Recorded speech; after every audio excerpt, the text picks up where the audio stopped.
박영준의 모범경작생은 이건 사실은 선생님 보기에는 출제 가능성이 그리 높은 작품은 아닙니다.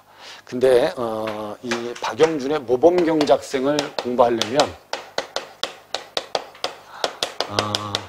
우리가 여러분 그 소설 중에서 현진건의 고향이란 소설도 알고 김미정의 소설 중에서 막무방이란 소설도 있거든요. 다 내용들이 유사한 겁니다. 현진건의 고향도 1930년대 여러분 소작료가 너무 비싸니까 농민들이 여러분 농촌에서 살 수 없으니까 농촌을 떠나서 농촌이 폐허가 된 거 아닙니까?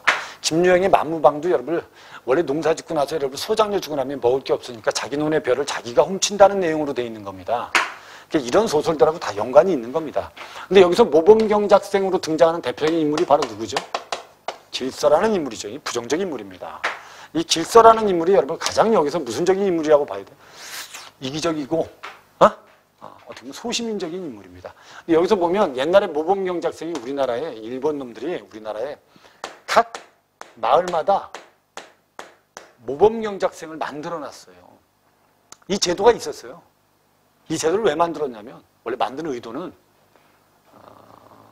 사회주의자들을 축출하기 위해서입니다. 이제 마을에 좀 이제 약간 사상이 좀 이상하거나 이런 사람들을 신고하게 하기 위해서 만들어 놓은 겁니다.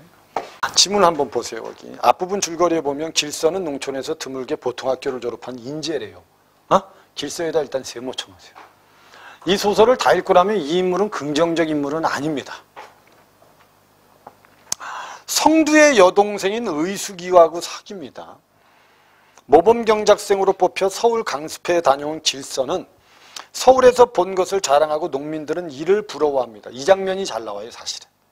이 장면이. 원래 이게 모범경작생이 만약에 이게 9월 모평이라든지 이런 데 나오면 이 지문 말고 길서가 모범경작생 강습회에 갔다가 마을에 도착해서 서울 구경한 것과 자기가 배운 걸 농민들한테 알려주는 그 지문이 나올 가능성이 높아요.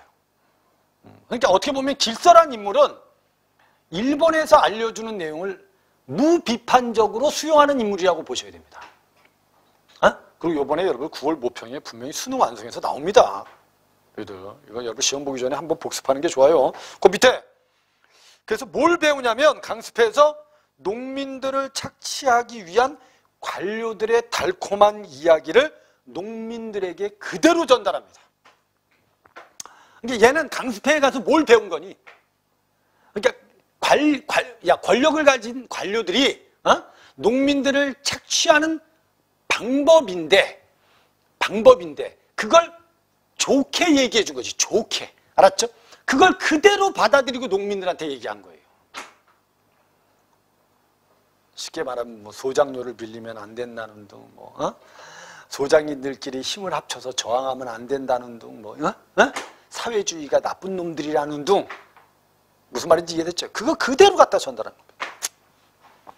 그리고 면장 길서에게 길서가 독점 재배하는 뽕나무 묘묘값을 올려주고 일본 시찰단에 뽑아준다는 말을 하면서 호세에 대한 이야기를 합니다. 알았죠? 그래서 나중에 이제 길서는 어디로 가니? 일본으로 갑니다. 일본으로. 시찰단이 돼서. 오케이? 무슨 말인지 이해됐죠? 그 밑에 그래서 그런데 이번 호세는 자네 동네에서 조금 많이 부담해야겠어. 호세가 여러분 뭐냐면 지방세입니다. 지방세. 보통 학교를 6학급은 중축해야겠으니까 길지도 않은 수염을 쓸면서 호세 이야기를 합니다. 누가 얘기한 거니? 누가 얘기한 거니? 면장이 지금 길서한테 얘기하는 거예요. 오케이? 길서한테 얘기하는 겁니다. 근데 길서 뭐라 그래? 그거야 제가 합니까? 아니야. 자네 동네에서 자네만 승낙하면 되는 거 아닌가? 왜? 얘가 동네 대표야. 모범경작생인데. 알았죠? 그렇다고 자네에게 해로운 것은 없을 거야. 글쎄요. 여기까지는 약간 유보적인 태도야. 유보적이야. 근데 밑에 길서가 요 잠깐 사이에 생각한 거야. 자기가. 이 면장하고 대화하면서 잠깐 사이에 생각한 거야. 뭐라고 생각한 거야? 길서는 면장의 말에 무엇이라고 대답할 수가 없었습니다. 만약 그에게 조금이라도 재미없는 말을 해서 비위가 거슬리게 하면 자기도 끼니 때를 굶고 지내는 동네 소작인들이나 다름없는 생활. 그럼 다른 사람들이 이렇게 산다는 거 아니야. 길서 빼고 다른 사람들은 이렇게 끼니 때도 제대로 채우지 못하고 사는 거야. 생활을 해야 할 것을 잘 알고 있다. 일본은 둘째로 하고라도 됐죠? 묘목도 못 팔아먹을 것이고 그런 말이 보통 학교 교장규에 들어가면 돈도 빌려 쓸 수 없게 된다. 그러면 묘목 심었던 밭에 조를 심게 되고 면사무소 사무원들이 학교 선생님들에게 팔던 감자나 파도 썩어버리게 됐다. 300평밖에 안 되는 논의 비료를 많이 내지 않으면 미국 품평의 출품도 못 해볼 것이고 그러면 상금도 못할 뿐만 아니라 벼가 겨우 넉선밖에 소출이 못 될 것이다. 그러면 동네 사람들과 똑같아질 것이다. 이런 뜻이야. 이게 잠깐 동안 길서가 생각한 거야. 그럼 봐. 길서가 만약에 면장의 말을 거절하면 자기도 뭐와 동일해질 것이다? 다른 소작인들과 똑같아질 거라는 거지. 그러니까 얘는 결국은 이걸 생각하면 당연히 뭐 할 수밖에 없어? 승낙할 수밖에 없죠. 그래서 밑에 바로 이런 얘기한 거야.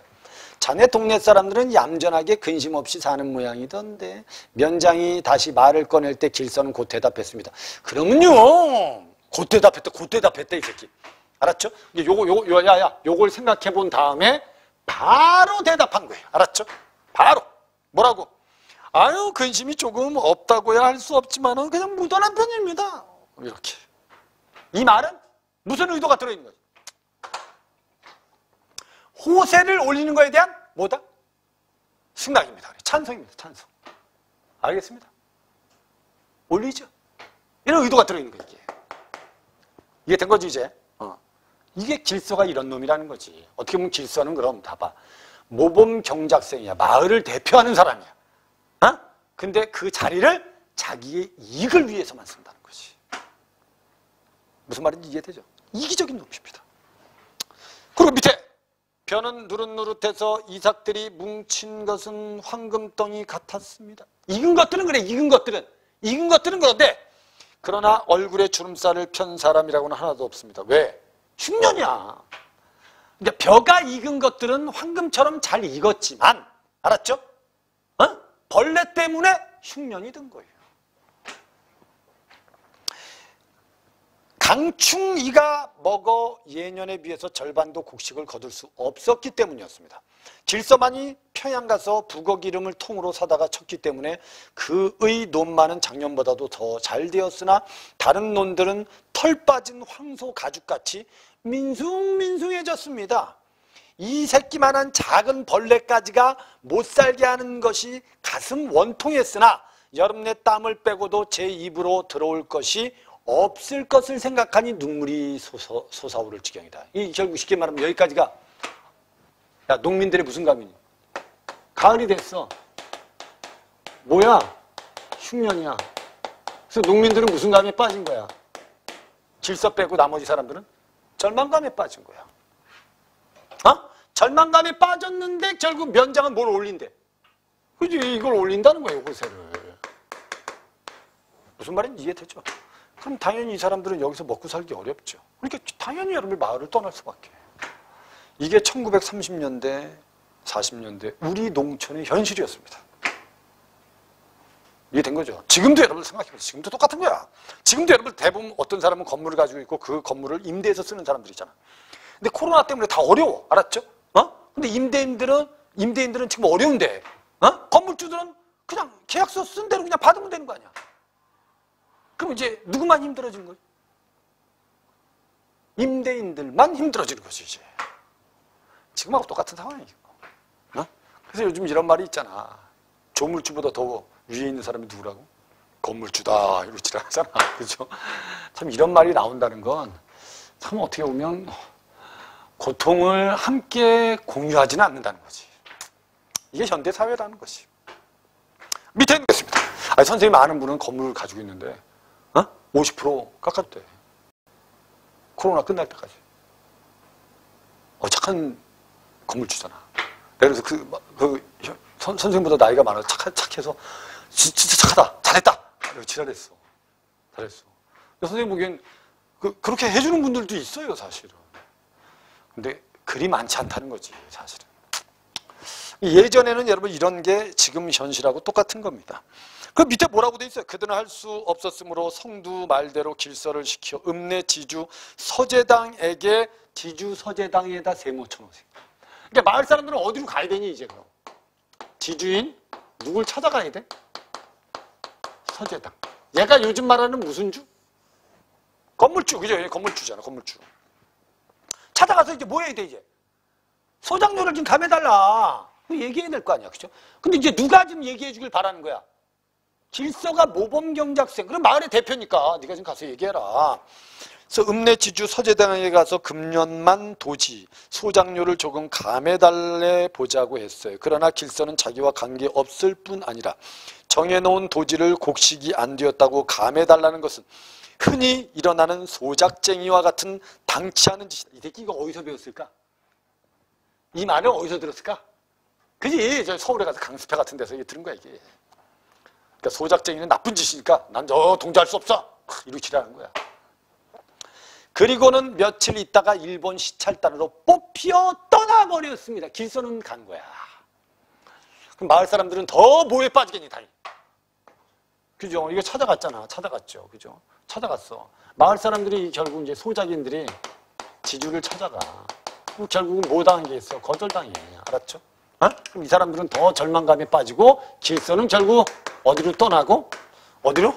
일본으로 떠나고 이런 상황인 거야 지금. 이게 된 거지. 이 정도는 충분히 이해할 수 있는 장면이라고 생각합니다. 동네 사람들은 어쩔 줄 몰랐습니다. 더구나 금년 겨울에는 기어이 잔치를 하려고 하던 성두? 잔치를 하려고 했다는 건 뭐지? 결혼을 하려고 했다는 거예요, 성두가. 결혼하려고 했는데 뭐가 없으면 못하니? 돈이 없으면 못하는 거지. 그죠? 성두는 가끔 우는 얼굴을 하곤 했습니다. 그들은 할 수 없이 큰 마음을 먹고 때를 지어서 읍내로 들어가서 서제당에게 사정을 말해봤으나 물론 들어주지 않았습니다. 오히려 아들이 분가하는 관계로 돈이 몰린다는 근심까지 들었습니다. 너희들 마음대로 그렇게 하려거든 명령부터 돈을 내놔! 이러면 이제 할 말 없는 거지. 지금 건물주가 그래? 나가! 이거하고 똑같은 거지 뭐야. 그죠? 그래서 밑에 하는 말에는 더 할 말이 없어서 갈 때보다 더 기운 없이 절망을 느끼고 돌아옵니다.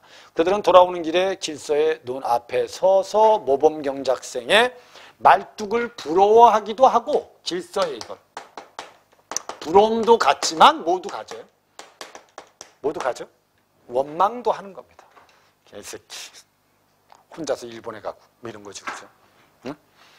그래서 밑에 있는 말이 그 말이에요. 볕대가 훨씬 큰데 이삭이 한 길만큼 늘어선 것이 여간 부럽지 않았다. 그러나 말도 잘하고 신망도 있다고 해서 대신 교섭을 해달라고 부탁했음에도 불구하고 못 들은 채 들어주지 않은 길서가 원망스러웠다. 나도 내 땅만 있어봐. 비료만 많이 뿌리면 2, 3배는 더 수확을 내겠다. 그까짓값. 기혁이가 그래서 침을 탁 뱉으면서 말했습니다. 기혁이가 누구겠어요? 소작인 중에 한 사람이겠죠. 소작인 중에. 며칠 뒤 그들이 다시 놀란 것은 값도 모르는 뽕나무 값이 엄청나게 비싸진 것. 누구네 뽕나무 값이? 길서. 그 다음에 13등 하던 호세가 11등으로 올랐다는 것. 그것보다 더 10등이던 길서만이 그대로 10등이었다는 것. 뭔가 이상하죠? 길서네가 그래도 작년에 돈을 모아서 빚을 주었으나 다른 사람들은 흉년까지 만나 먹고 살 수 없는데 호세만 올렸다는 것이 우스우면서도 기막힌 일이었습니다. 마을 사람들은 지금 뭐 이상한데 이거? 이렇게 된 거야. 근데 나중에 알게 돼요. 길서놈이 이랬다고. 그래서 밑에 나온 게 그 말이야. 무엇을 보고 호세를 정하는지 알 수 없었다. 흉년. 그러면서도 도지를 그대로 바쳐야 하는 데다가 호세까지 오른 그들의 세상은 캄캄했습니다. 절망적이죠. 아마 북간도나 만주로 바가지를 차고 떠나야 하는가 보다. 성두는 혼자 생각했습니다. 그들은 마을에 대한 애착심 잊어버렸습니다. 고장이라는 생각 안 해요. 다만 이곳은 못 살 땅이라고만 생각합니다. 절망적이니까. 마을 사람들은 길서의 장난으로 호세가 올랐다는 말을 나중에 들을까 안 들을까? 듣지요. 당연히 이거 알고 나서 나봐. 길서가 일본에서 왔을 때 몽둥이도 길서 죽이려고 하는 게 길서 도망가고 끝난 겁니다. 이 소설이 원래는. 그래서 밑에 장면이 그거예요. 마을 사람들은 길서의 장난 호세까지 올랐다는 것을 다음에 알고 누구 하나 그를 곱게 이야기하는 사람이 없다. 길서 때문에 동네를 떠나야겠다는 오빠의 말을 들은 의숙이는 제발 그게 아니길 바래요. 왜? 질서를 좋아하니까. 질서는 일본에 돌아올 때 우선 자기 논두렁에 가서 가슴이 서늘해졌어요. 왜? 편말이 빠져 있는 거야. 그 다음에 뭐? 모범경작생이라는 말뚝은 쪼개져 있는 거야. 그럼 이건 애들 장난이 아니야. 약간 기분이 이상해. 그래서 심술구주는 애들의 장난했는가 하고 생각하려 했으나 그 한 짓으로 보아서 반드시 무슨 일이 일어난 것이 분명하다. 그래서 동네에 들어설 때 동네에서는 어른이라고는 한 사람도 찾아볼 수 없었고 읍내 서재당 집에 가서 저녁 때가 되도록 아직 돌아오지 않았다는 말을 듣자 서울 갔다 돌아왔을 때보다 더 의기양양해 온 길서의 마음은 조각조각 깨지고 말았다. 보지도 못했고 이름조차 들어보지 못한 바나나를 들고 의식이 찾아갔는데 뒤에서 누가 쫓아오는 거야. 송두가 몽둥이 딱 들고 개놈의 새끼! 이렇게 쫓아오죠. 결국 길서는 도망가고 끝납니다. 이 소설. 오케이? 갈등 해소됐냐 안 됐냐? 안 된 겁니다. 그죠? 이거는 그냥 뭐가? 갈등만 고조되고 끝난 겁니다. 그래서 첫 번째 문제의 서술상의 특징은 일단 전지적 작가 시점은 맞다. 맞잖아. 그죠? 인물들의 심리 다 알고 쓰잖아요. 그래서 극적 반전은 X청소예요. 극적 반전이 일어나려면 원래 극적 반전은 뭘 뜻하냐면 기대와 정반대의 상황이 만들어져야 됩니다. 기대와 정반대의 상황이 만들어져야지 극적 반전입니다. 이해된 거죠? 그러니까 만약에 진짜 대학도 못 갈 줄 알았는데 어떤 아이가 수능 전에 대학에 합격! 이러면 이제 극적 반전 이렇게 되는 겁니다. 오케이? 극적 반전이 없어요. 만약 길서가 돌아왔는데 뭐 상황이 뭐 우리가 예상한 것과 다른 상황이 만들어지거나 알았죠? 이런 건 아니잖아요. 그 다음에 또 외양묘사도 X, 해학적 분위기도 X. 이거 말도 안 되는 단어들이에요. 4번이 답이고요. 이해되죠? 그 다음에 오른쪽에 35번 기억 미음에 대한 이해로 적절하지 않은 거 2번이 답입니다. 풍년이 틀렸습니다. 틀린 거 알겠죠? 풍년 X. 그죠? 36번 문제는 요건 좀 신경을 써보십시다. A에서 자네만 승낙하면 되는 것이라는 말에서 B에서 길서가 곧 대답한 것을 통해 길서가 면장의 말을 수용했음을 짐작할 수 있고 A에서 면장이 길서에게 자네에게 해로운 것이 없을 게고 라고 한 것은 C에서 10등이던 길서만이 그대로 10등이었다는 거고 A에서 면장이 꺼낸 호세 이야기는 C에서 13등 하던 호세가 11등으로 올라간 것으로 길서를 제외한 동네 사람들의 호세가 올라간 내용으로 짐작할 수 있다. 다 이해되죠? 이제 연결이 되죠? 소설이나 시에서 이런 선택들이 조금 어려울 수 있어요. 알았죠? 그 다음에 4번에 B에서 길서가 면장에게 동네 사람들이 근심이 없지 않다고 한 것은 C에서 일어난 뽕나무 값의 인상을 동네 사람들이 알고 있었음을 두고 한 말이다. 둘 다 관계가 없는 말입니다. 이거. 길서가 여러분들 근심이 없지는 않지만 그래도 무던합니다. 이렇게 말한 건 승낙을 의미하는 거예요. 그냥. 승낙. 야. 그러면 길서가 말한 근심이 없지는 않다란 소리는 나봐. 그럼 마을 사람들이 근심이 있다는 소리 아니에요. 그 대표적인 근심이 뭐겠어요? 뭐 소장료에 대한 근심 정도로 우리는 추리할 수 있어요. 알았죠? 근데 그걸 가지고 여러분 뽕나무 값이 인상되는 걸 동네 사람들이 알았기 때문에 근심한다. 이건 말도 안 돼. 혹 소장료 때문에 근심한다면 말이 될 수 있어요.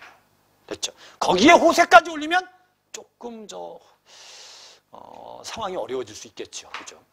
그 다음에 5번에 B에서 동네 사람들의 근심 없이 사는 모양이라는 면장의 말에 길서가 동의한 결과로 C에서 동네 사람들에게 우수우면서도 기막힌 호세가 올라간 일이 벌어진 겁니다. 됐죠? 답은 그래서 4번이 됩니다. 37번에 보기를 바탕으로 윗글을 감상한 내용으로 적절하지 않은 걸 찾으세요. 모범경작생은 일제강점기 피폐한 농촌의 현실을 사실적으로 그렸다. 사실적 동그라미죠. 일제가 농민을 수탈하는 과정에서 모범경작생 제도를 활용합니다. 농민들에게 일제에 협력하면 잘 살게 된다는 허상을 심어주죠. 자신들에 대한 농민들의 불만을 다른 곳으로 향하게 하려는 교묘한 계획이었던 것이죠. 이에 대해 작가는 모범경작생이라는 이름 뒤에 숨겨진 모범적이지 못한 인물의 모습을 폭로하면 제도의 불합리성 밑줄 그어놓으세요. 야, 그럼 모범경작생이라는 제목에는 무슨 법이 들어있는 거니? 반어적이죠.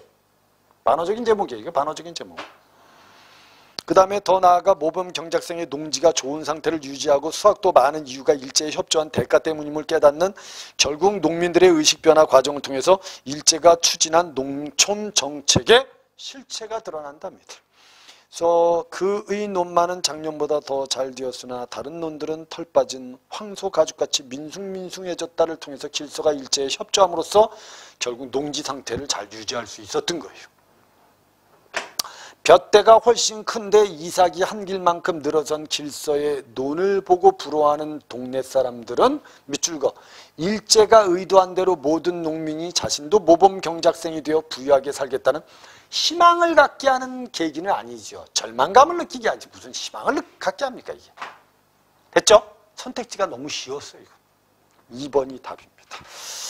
나머지 거 마을에 대한 애착심도 있고 제 고장이라는 것도 생각하기 싫었다는 건 피폐한 농촌의 모습이고 동네 사람들이 호세가 올라간 것이 질서의 장난이라는 생각을 하고 질서를 미워하는 것은 당연히 제도가 잘못된 거죠. 그죠? 일제의 계략을 알아가는 겁니다. 모범경작성이라고 쓴 팻말을 쪼개버리고 흐트러버리는 건 농민들이 모범경작성으로 알았던 일물의 모범적이지 못한 모습을 알았기 때문이다. 이 답은 그래서 2번이 답입니다.